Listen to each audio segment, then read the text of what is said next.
मैं तो कहता हूं रोजगार देने का वैकल्पिक मॉडल रख दीजिए देश के सामने, सारे उद्योगपतियों को हटा दीजिए सीन से। है मॉडल कोई? या आपकी पार्टी के कार्यकर्ता बनने के बाद रोटी मिल जाएगी? नहीं ना, रोटी तो नेता बनने के बाद मिलेगी, कार्यकर्ता को तो कुछ मिलता नहीं। ये है विषय।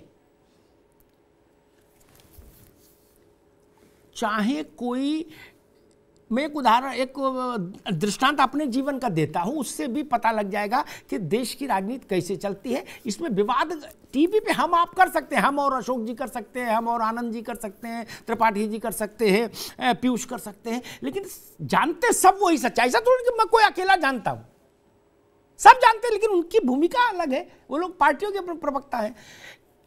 मैं वर्ष नहीं बताऊंगा, लेकिन अगर मेरी बात पर यकीन है त्रिपाठी जी तो मानना सच्ची बात। मैं तो झूठ आज तक कभी नहीं हुआ कि मैंने कोई किस्सा बताया हो, क्रॉस चेक में आपने कहा भाई साहब वो गलत निकला ना, उस दिन पत्रकारिता छोड़ दूंगा। ऐसे ही एक थे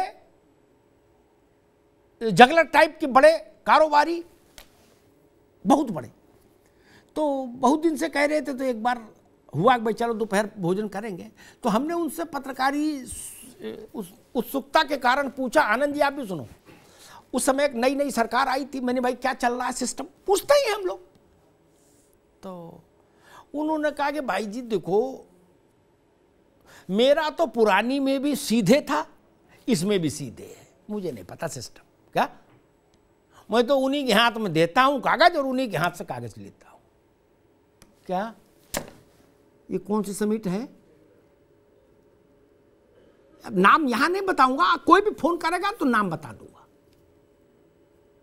और नाम सुनते ही आप मान जाओगे, कहोगे बिल्कुल आपने सही कहा भैया, अरे याद आ गया। क्या उन्होंने जो चाहा वो पा लिया, जो चाहा, जहां उंगली रख दी। क्या हाहाकारी व्यक्ति थे क्या? ये सच्चाई नहीं है क्या? है अशोक जी, है। आप बताओ कोई गरीब आदमी आपकी गाड़ी में तेल डला सकता है? किसी की नहीं ना। अपनी रोटी नहीं चल रही, आपके लिए कुर्ता कहां सिलाएं भैया? अब सिला भी दें तो आप दिन में 6 कुर्ता पजामा बदलते हो, एक बार की धुलाई आजकल जो है 250 रुपया लग रही। क्या ये कोई दलित पिछड़ा वंचित दे रहा है? नहीं ना। सब जानते हैं कि कहां से पैसा आ रहा है, इसलिए इस विवाद में मत पड़ा करिए। न उद्योगपतियों से पूछिए तो वो कहते हैं कि भाई साहब हम लोग कभी टीवी की बहस नहीं देखते। मैंने कि क्यों? त्रिपाठी जी बोले टीवी पे तो सारे नेता झूठ बोलते हैं। बोले जब वो हमसे मिलते हैं तो देखिए ना उनका अंदाज। यादव जी ऐसे मिलते जैसे कुंभ के मेले में बिछड़े हुए भाई मिल गए। क्या कौरिया लेते छोड़ते नहीं बहुत देर तक। क्या उसी में राष्ट्रवाद, उसी में पूंजीवाद, उसी में गांधीवाद, उसी में जयप्रकाशवाद, उसी में लोहियावाद, सब समा जाता कौरी भर के। क्या सच्चाई है? नहीं 2.5 3 करोड़ की गाड़ियां कहां से आती हैं बताओ? आदमी विक्रम ऑटो ने खरीद पा रहा कि लड़के को चलवाने को दे दे, घर में कुछ पैसा आए। इसलिए इस बात में मत पड़िए। मूल विषय चाहे योगी जी की सरकार हो, चाहे अखिलेश जी की, चाहे मायावती जी की, मेरे प्रदेश में रोजगार आना चाहिए।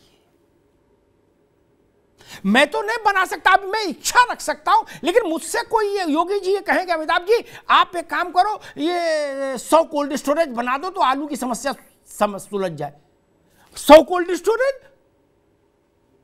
अरे भैया यहां तो कुछ बचा ही नहीं, मैं आलू खरीद के खा ले रहा हूं, यही बहुत है। कोई उद्योगपति ही बनाएगा ना। लेकिन जब 100 उद्योग कोल्ड स्टोरेज बनेंगे तो एक कोल्ड स्टोरेज में अगर 50 लोग काम करेंगे तो 50 गुणे 100, उतनों को रोजगार तो मिलेगा पीयूष बाबू। उद्योगपति तो वहां बैठ के चलाएगा नहीं। हमारे ही गांव के गरीब बच्चों को, नौजवानों को रोजगार मिलेगा कि नहीं मिलेगा? इसलिए ये भाव मत रखिए। और खास तौर पर मैं एक बात कहूंगा कि जब विदेशी मेहमान शहर में प्रदेश में थे, ये बात प्रवक्तागण बोल देते, हंसी में चल जाती। मेरी बात को गंभीरता से लीजिएगा। अखिलेश जी जैसे बड़े पद और कद वाले व्यक्ति को नहीं बोलना चाहिए था कि कोई भी कोट पहन के चला जाएगा, वो एमओयू साइन कर देगा। दुनिया के नामी गिरामी कारोबारी आए जिनसे आपका भी रामा श्यामा है, वो जब ऐसा सुने होंगे तो क्या कहेंगे कि यार क्या ऐसी बात कर रहा हूं। इसलिए ऐसी भाषा नहीं होनी चाहिए। सरकार के पास उद्योगपतियों का साथ लेने के अलावा कोई विकल्प नहीं रहता। जिस एक बड़ी औद्योगिक परियोजना को विस्थापित कराने के अभियान से जिस ममता बनर्जी ने अपना राजनीतिक जीवन शिखर पर पहुंचाया, वो ममता बनर्जी कॉरिडोर में खड़े होकर गौतम अडानी का इंतजार करती हैं अब गुलदस्ता लेके। कोई रास्ता नहीं है, भाषण देना अलग चीज है मित्र। 10 नौकरी क्रिएट करने की बात आ जाए तो मुख्यमंत्री कोई अपने हाथ से 10 नौकरी नहीं क्रिएट कर सकता। कहां से कर दोगे? जाना वहीं पड़ेगा जिसका काम उसी को साजे। इसलिए मैं कहता हूं, हां नियम कायदे होने चाहिए, पारदर्शिता होनी चाहिए। कम से कम अब इतना माहौल तो बदला कि मंच लगता है और भाषण लिखत पढ़त में होते हैं लोग सुन समझ रहे हैं भाई कौन आ रहा, क्या बोल रहा, कितना निवेश करेगा। पहले तो कान में ही हो जाता था इन समिट, और उस कान वाले में कोई तीसरा की एंट्री नहीं होती थी। कमरा त्रिपाठी जी कमरा खाली करा लिया जाता था बिल्कुल। क्या दलित चेतना से जुड़ी जब व्यवस्था थी उत्तर प्रदेश में शासन में, तो उस समय के कुछ अनुभव सुन लीजिएगा लोगों से। क्या 2 टूक बात कैसी होती थी? क्या हाँ भाई क्या करेगा, इतना लड्डू, ठीक जाओ नेक्स्ट को भेजो। उससे तो बेहतर ही ऐसा समिट होती रहे। कुछ आलोक पांडे जी भी निगाह रख लेंगे, कुछ हम भी देख लेंगे। क्या वरना तो तभी पता लगता था जब आदमी आके वहां बोर्ड गार्ड देता था कि जमीन हमारी है। राजनीतिक लड़ाई लड़िए, लेकिन लोगों को रोटी रोजगार मिले इसके लिए जो भी प्रयास हो उसमें साथ खड़े होइए सब लोग। सरकार नहीं मान लीजिए योगी जी की भाजपा की रहेगी, किसी की भी आएगी, तो ये जो यहां जो कुछ बन जाएगा।